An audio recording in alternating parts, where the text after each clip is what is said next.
ठीक है, अब हम देख लेते हैं यहाँ पर 5वें नंबर का प्रश्न हमारा क्या कहता है। तो 5वें नंबर के प्रश्न में देखेंगे यहाँ पर किसी एपी का प्रथम पद 5 है, मतलब यहाँ पर जो प्रथम पद दे रखा है उसको ए से सूचित करते हैं, ये 5 दे रखा है। अंतिम पद 45 है, इसका मतलब देखो अंतिम पद को या तो हम ए एन से सूचित करते हैं या एल से सूचित करते हैं, तो ये हमारे पास 45 है।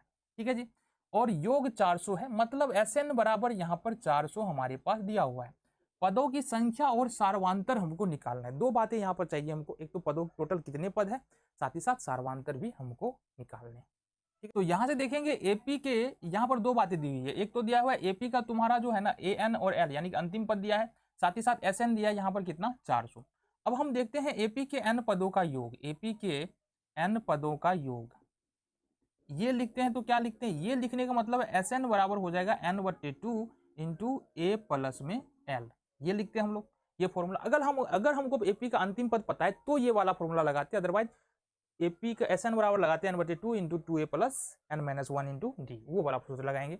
अब यहाँ पर देखो दिया हुआ क्या क्या, एक तो एस एन पता है हमको कितना है 400 है, देन हमको एन नहीं पता है, एन नहीं पता है, ए का मान पता है कितना, ए का मान पता है यहाँ पर 5 और प्लस में एल यानी कि अंतिम पद यहाँ पर पता है 45, कितना पता है 45। अब समझो बात को, ये हो जाएगा 400 बराबर एन बटे 2 इंटू 45 और 5 कितना हो जाएगा 50 हो जाएगा।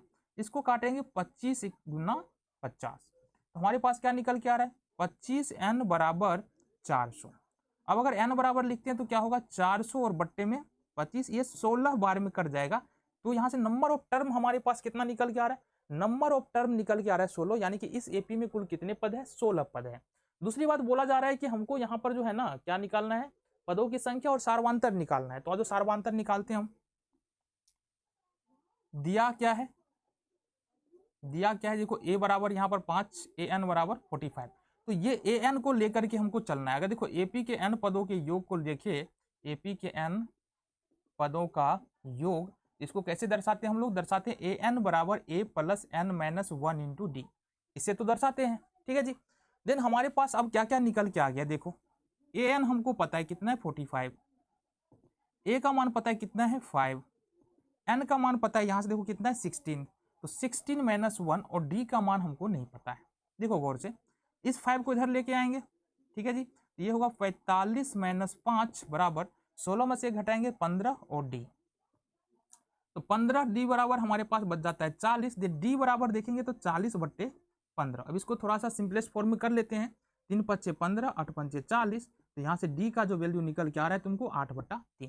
तो दो बातें इस प्रश्न में पूछी जा रही थी, कौन कौन सी, पहला हमको निकाला था नंबर ऑफ टर्म कितना है वो निकाला हमने 16, दूसरा पूछा जा रहा था कि कॉमन डिफरेंस कितना है, सार्वंतर कितना है, तो ये निकाला हमने 8/3। अगले प्रश्न को देखें,